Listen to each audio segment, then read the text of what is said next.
Welcome to another episode of Home Sweet Home. My name is Rod McCall. And I'm Scott Nichols.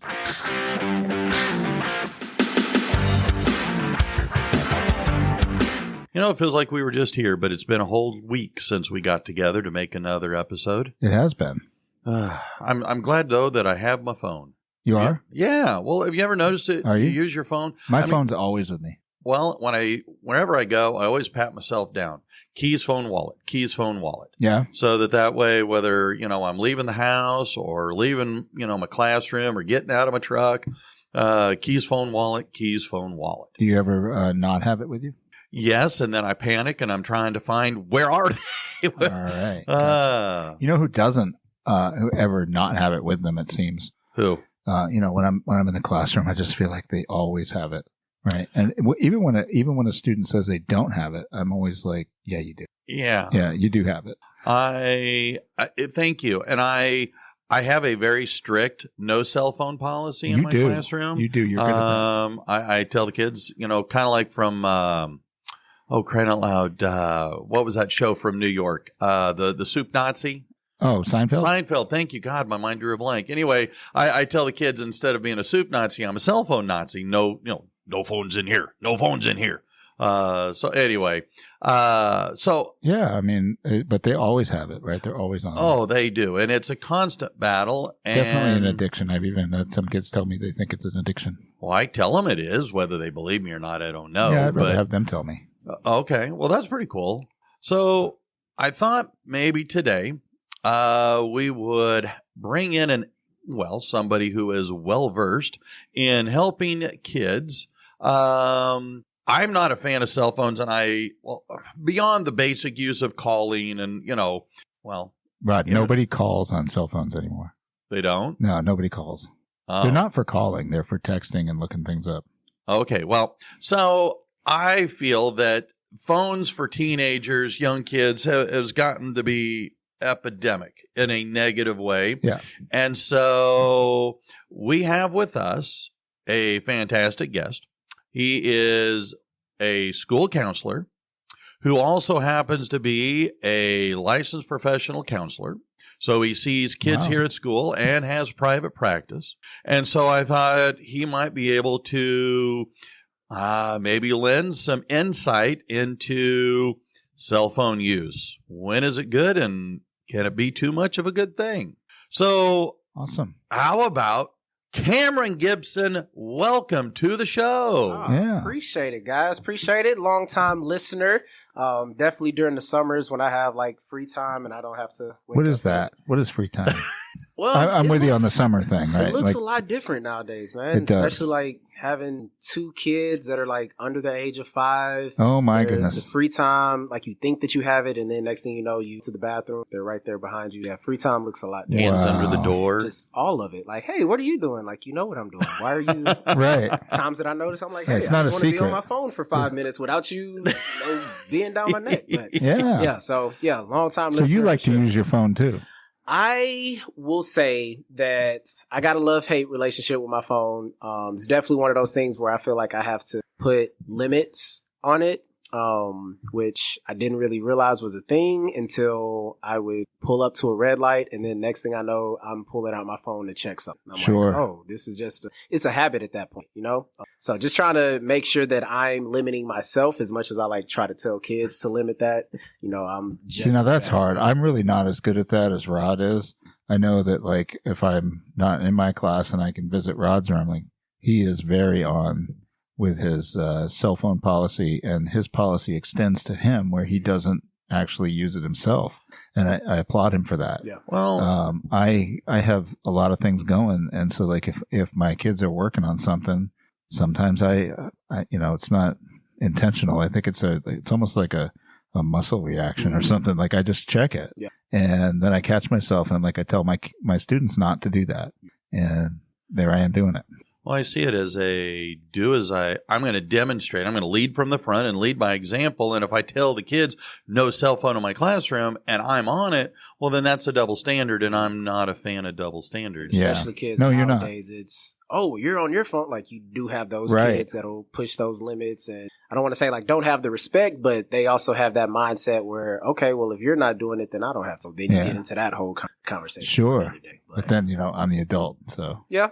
When you become an adult, you get to do all the things. When you don't have to sit into this class, in this high school class. Then.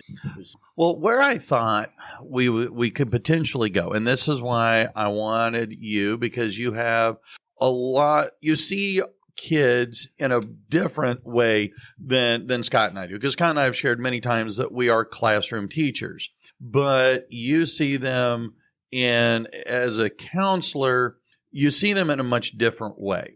And there is a lot of conversations, a lot of research that is coming out over the last few months about the negative impact that cell phones are having on kids' behavior, to the point that the Texas state legislature last 2 years ago, they put in a voluntary bill that said that schools, it was up to each school district, but they could ban, and I put that in air quotes, cell phones, as they saw fit. Well, now it looks like they're going to go one step further and make it a mandatory ban. I mean, LA school district, the second largest school district in the country, this school year, this 24-25 school year, banned cell phones.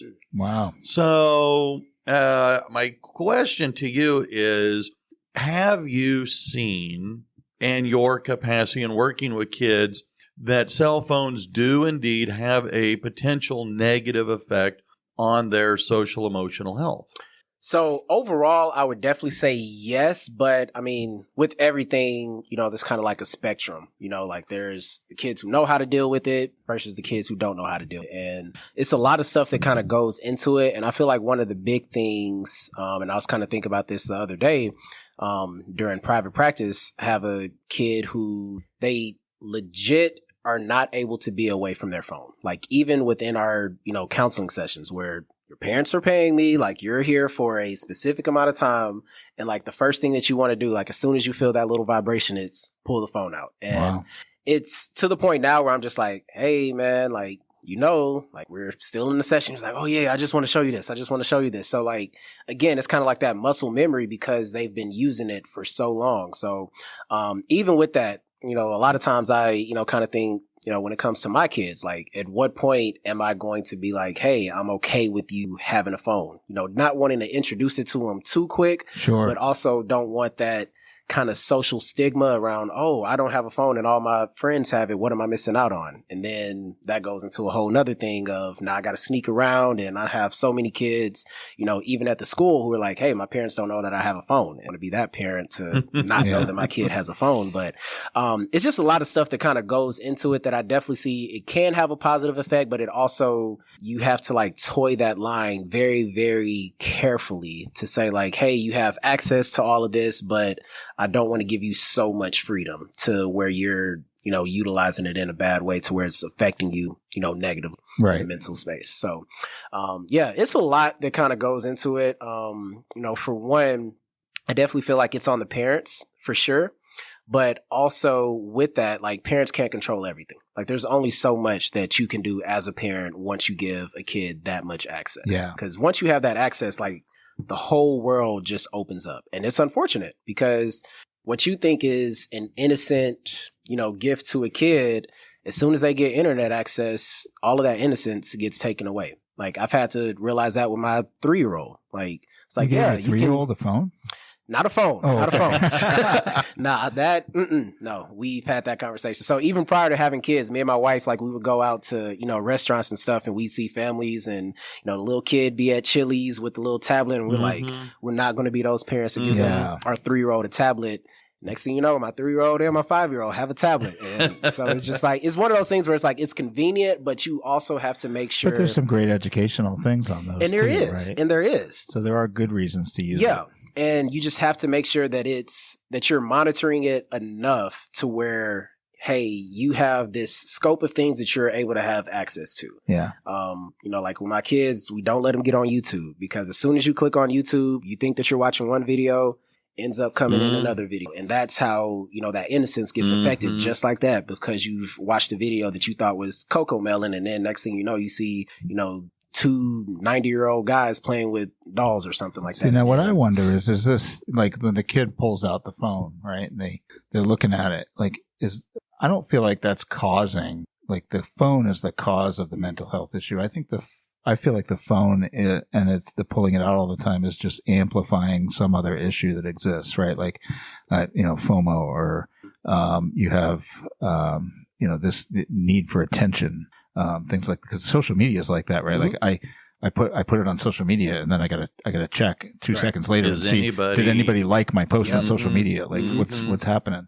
And so, but that, it feels like that's more of it's an outlet for the other thing, right? Like there was already an underlying thing that this just amplifies the problem. Like, I'm not getting the attention from these physical people that I'm around every day. Let me go get it from somebody online, or whoever it is online. So for sure. Well, there's two news stories that I ran across. One of them was talking about how your phone, our use of I guess when I say phone, I guess what I'm talking about more is, because Scott reminded me that people don't use the phone to actually call people. It is your access to the internet, as you said, and so therefore your social media platforms.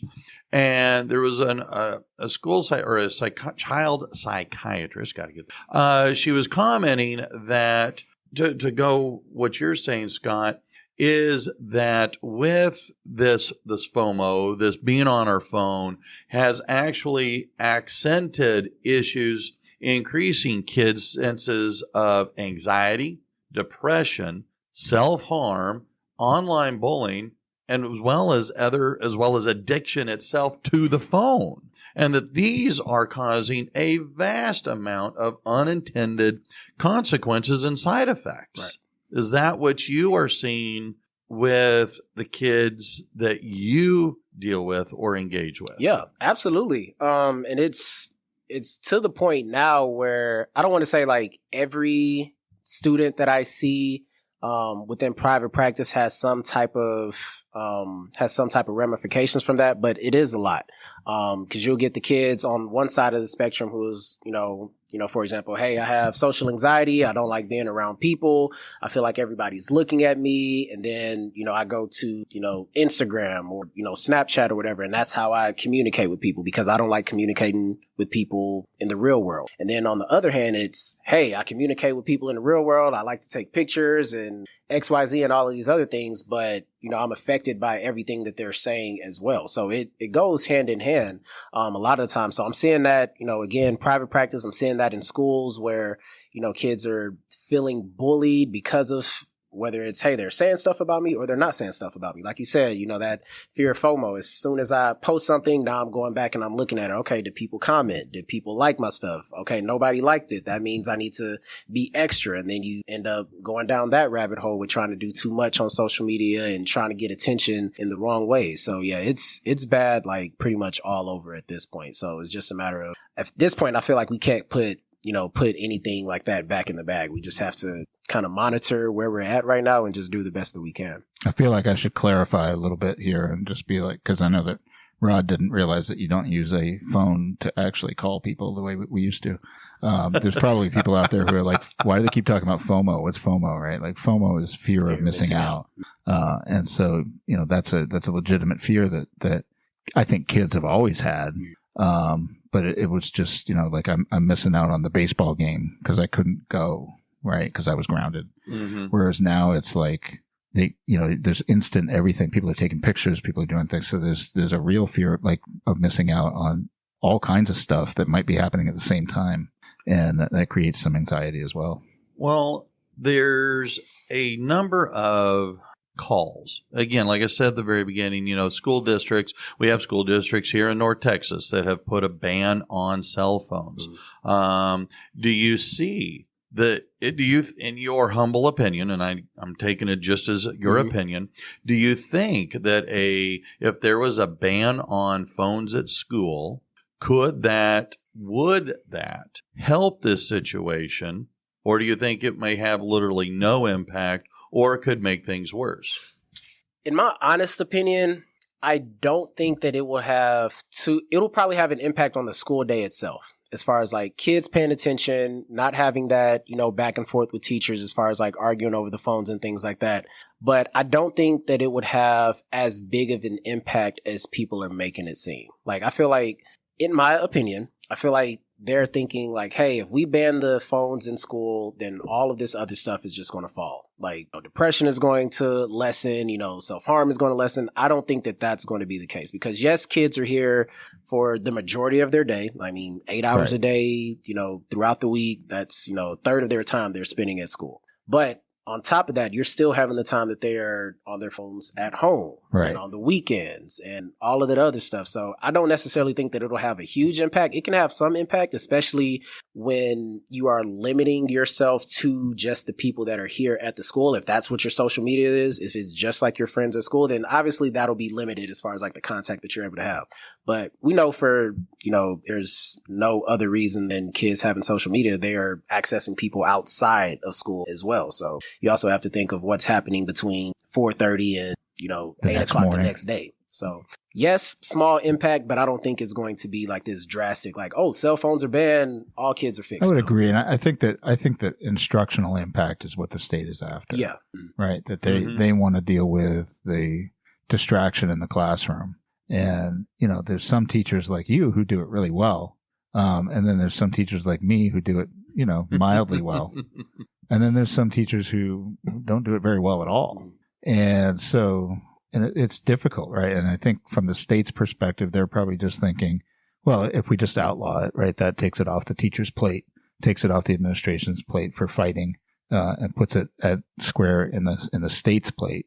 And the state doesn't care, right? They're not going to, that's how it is. And if you make it a law, then, you got to follow the law. Well, and I remember when phones, crying out loud, when we were still in the, I'll say maybe 8-10 years ago, they were encouraging us, well, find a way to use your phone in the classroom. Use them as ways for, for test review and all this kind of stuff. And I'm going, huh?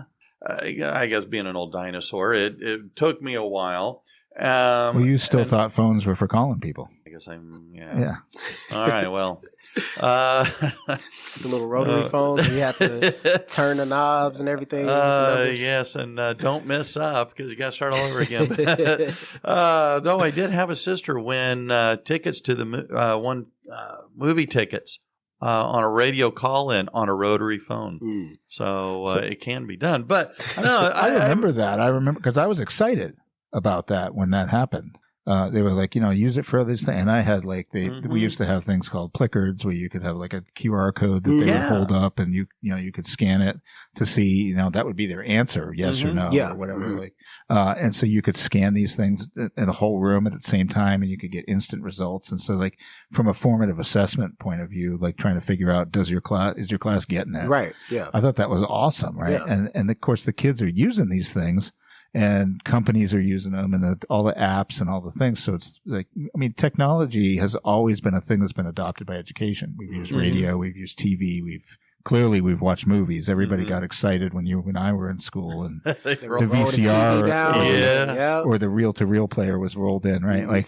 And so it's, now we just have it on the wall and computers to do all that. But I was excited about it at the time, but then it kind of became like technology in the classroom to some extent became not an instructional tool, but just there for the sake of having technology in the classroom. Well, I notice, I share my classroom with another teacher and I come in and the kids are done and, it's the last 7 minutes and they're all on their phones. You walk in the hallways and you see kids constantly on their phones. I'm sure they're just ordering lunch so when they can get out there and get that lunch. Yeah, sure. Let's go with that. But it's again, they're disengaged. They're not engaging with the people around them to the point that this semester, and they'll start this week. I'm going to institute a policy that on Wednesdays in my homeroom during that 25-minute period. It's going to be put your phones away, and we're going to have decks of cards. I've got Uno deck. I got a Sorry game. I got a Jenga game. We're going to play game. We're going to talk to each other because I had kids that they would be sitting together at the table and they're texting each other rather than talk. Yeah. And I'm going, well, I get social anxiety, but could social anxiety be potentially minimized if you take away the crutch and let's talk? I mean, that's what parents do, right? Like you sit on the couch at night and then you just like you're scrolling and you copy a couple memes, you text a meme to your wife or back and forth. You laugh about like nobody's actually talking. We're just like texting. We're communicating, devices, right? It's just not communicating with our voice. Yeah. So, and you're communicating with 6 other people at the same time. I suppose, but to me, part of it, we experimented with the game playing a little bit at the end of the semester last year on a couple of days, and the kids go, "Oh, this was actually a lot of fun. I enjoyed it." Yeah. And I said, would this be something that if it was instituted, you think would be fun? And they go, yes.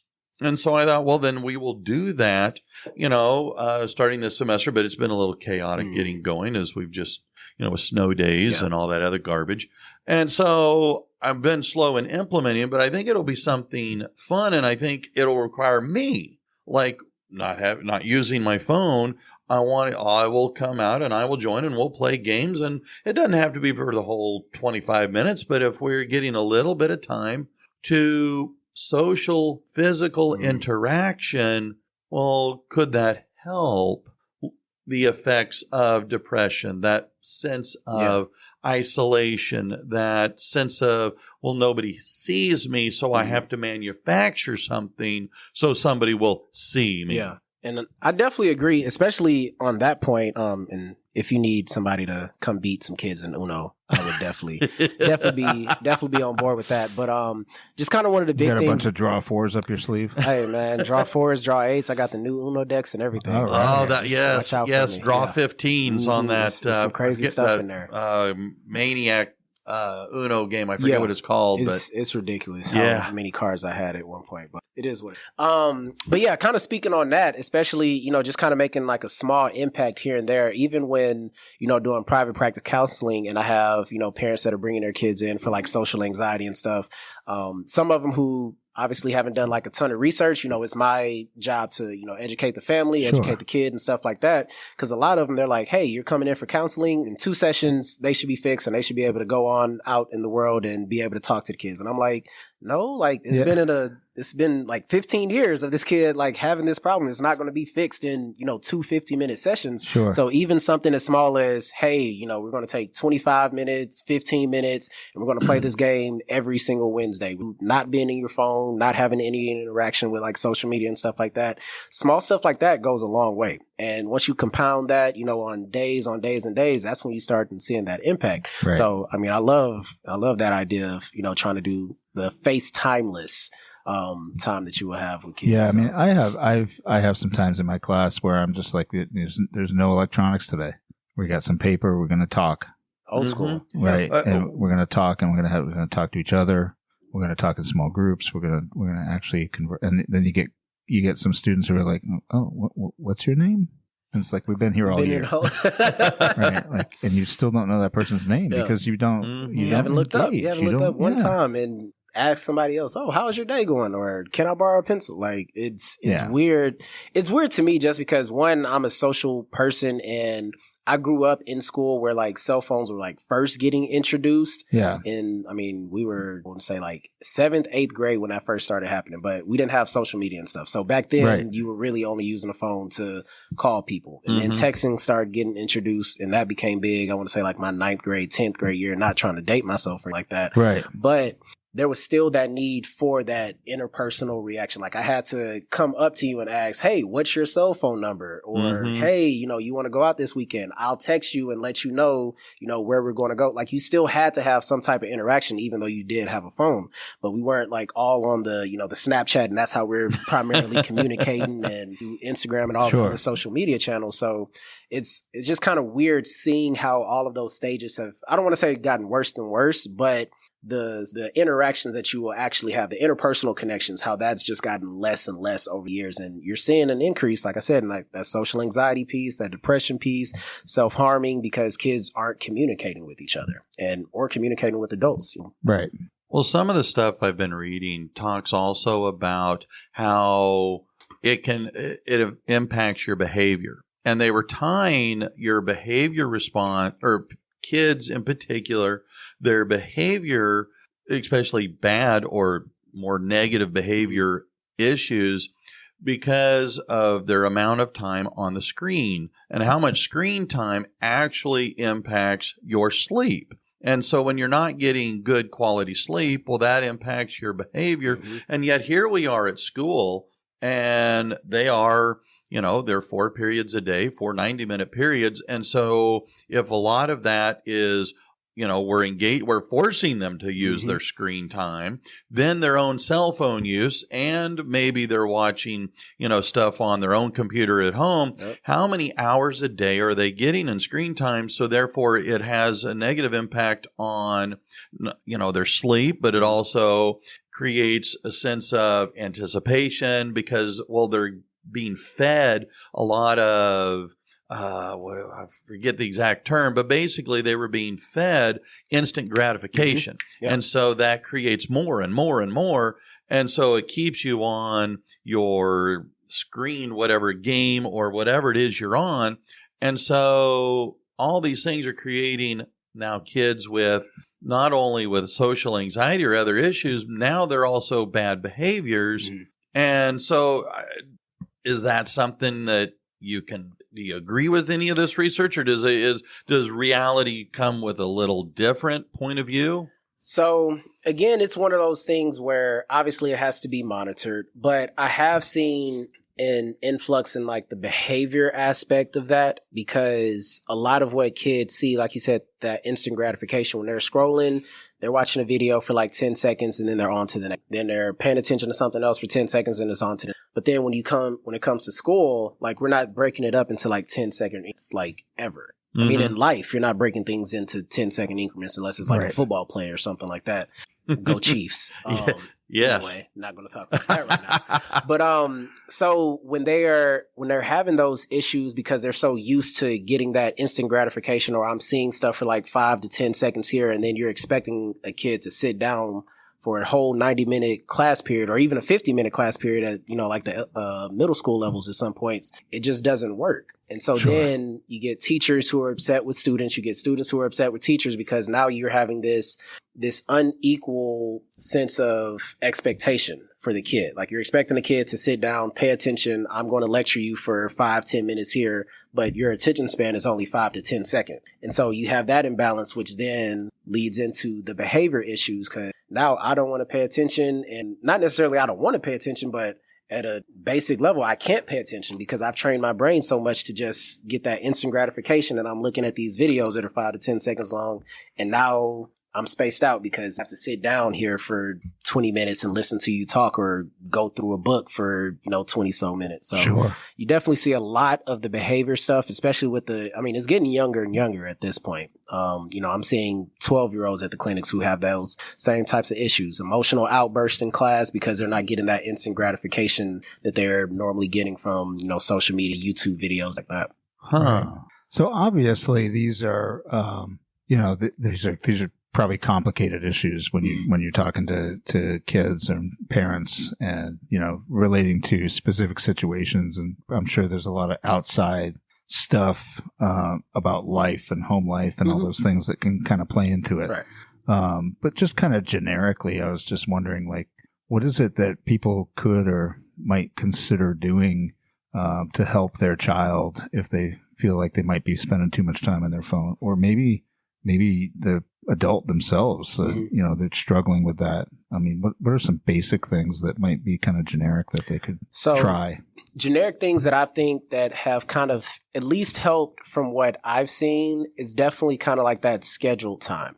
And that helped with me as well. Like not only as a parent, but when I was a kid, like my parents, they would have like set times. I mean, it was here and there how much they enforced it, but it comes with consistency and knowing like what those parameters are. Right. And also understanding your child and saying like, hey, I know you're going to be upset, but making sure that I'm still sticking with it. Because a lot of times what I've seen is, hey, parents are upset, they'll implement a rule, and then as soon as the kid has some type of backlash, then it's, okay, well, here, I'm going to just give it to you. And as a parent, I have definitely fallen victim to that. Like, oh, I want the piece of candy. No, you're not getting a piece of candy. Well, I haven't had it.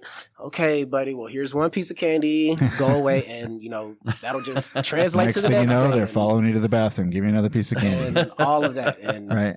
it never ends. So I definitely say having some type of consistency and an actual plan with all of that. Because like I said, as soon as you give the kid the internet, like they can find anything, they can be on it as long as they want to, all of that stuff. Oh, they are savvy too. And they'll find ways around it. Because there's apps you can get that will kind of shut that off or restrict it, but they can usually get around it. Yeah. They figured that out. Have a kid with that same situation right now. But so yeah, just making sure, I feel like as parents, having those parameters and putting those forward like early on. Right. Because the earlier on that you put them, the easier it is to keep that habit going. Now, if you give a kid a phone at 12 and they have no type of limits on anything, and then by 15, you're trying to reel all of that stuff back in, like by then it's too late. Like they've already formed their habits. They know what they like to do. They know how to get around certain things. So starting that stuff on very, very early with those parameters, and especially, what you're able to access. If you are able to, kind of manipulate that for your child, saying like, hey, you have access to this during this times.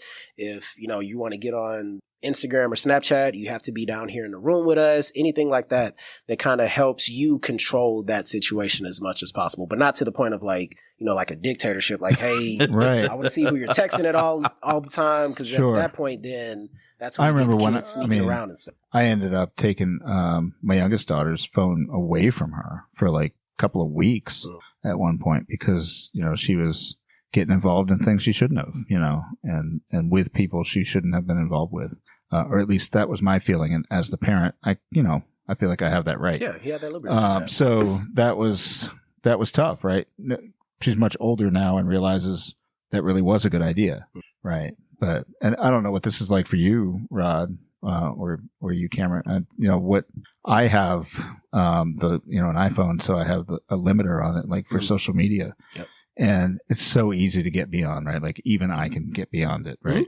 But because it just pops up and it says you reach your limit for the day. Okay, or right, and then limit. like you can just be like, I'm going to ignore it, right? I want to ignore it for 15 minutes. I want to ignore limit altogether.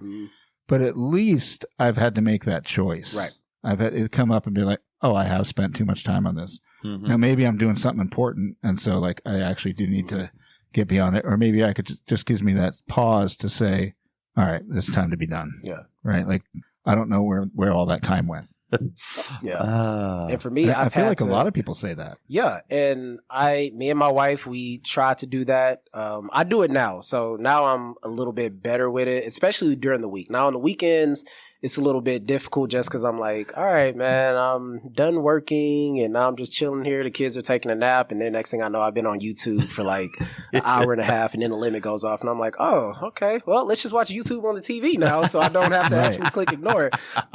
So just making, again, it's that choice. And then like it kind of pops back into my head. Oh, I've already gotten to my hour limit today and it's, 6:00. Maybe I've done too much today because normally I am pretty conscious about it, especially during, like I said, during the work week, just because like it's like back to back stuff that you have to do all the day. But trying to make sure that I'm aware of it. And that way I can kind of like trickle that down to my kids as well. I'm like, hey guys, y'all been on a tablet for, X amount of minutes. Right. Let's go get a book or let's go outside and play and, all the different things. So again, just being mindful and when that stuff does pop up, kind of realizing it. You mentioned time limits.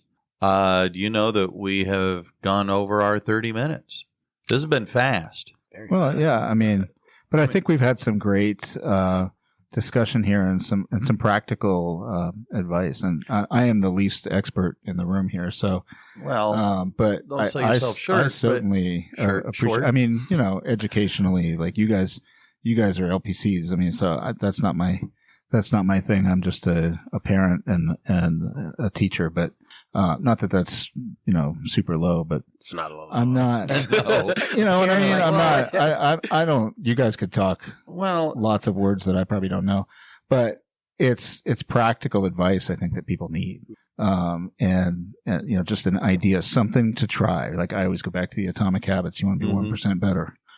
So I just need something to try to make me maybe 1% better today than I was yesterday. well, and that's why I want to carry this conversation over. This has been really good. And there's a few more things I want to get to. Cameron, can we twist your arm to come back and do another episode with us? Well, if you're twisting my arm, absolutely. I got Just a not my candy left bar arm. in here somewhere. I can throw you that too. Snickers will work. Well, let's do that. But these All people right. are wrapping up their drive probably. So All right. Well, then we'll try that. We'll carry this on next time. So until then, I'm Rod. And I'm Scott. See ya. Bye-bye.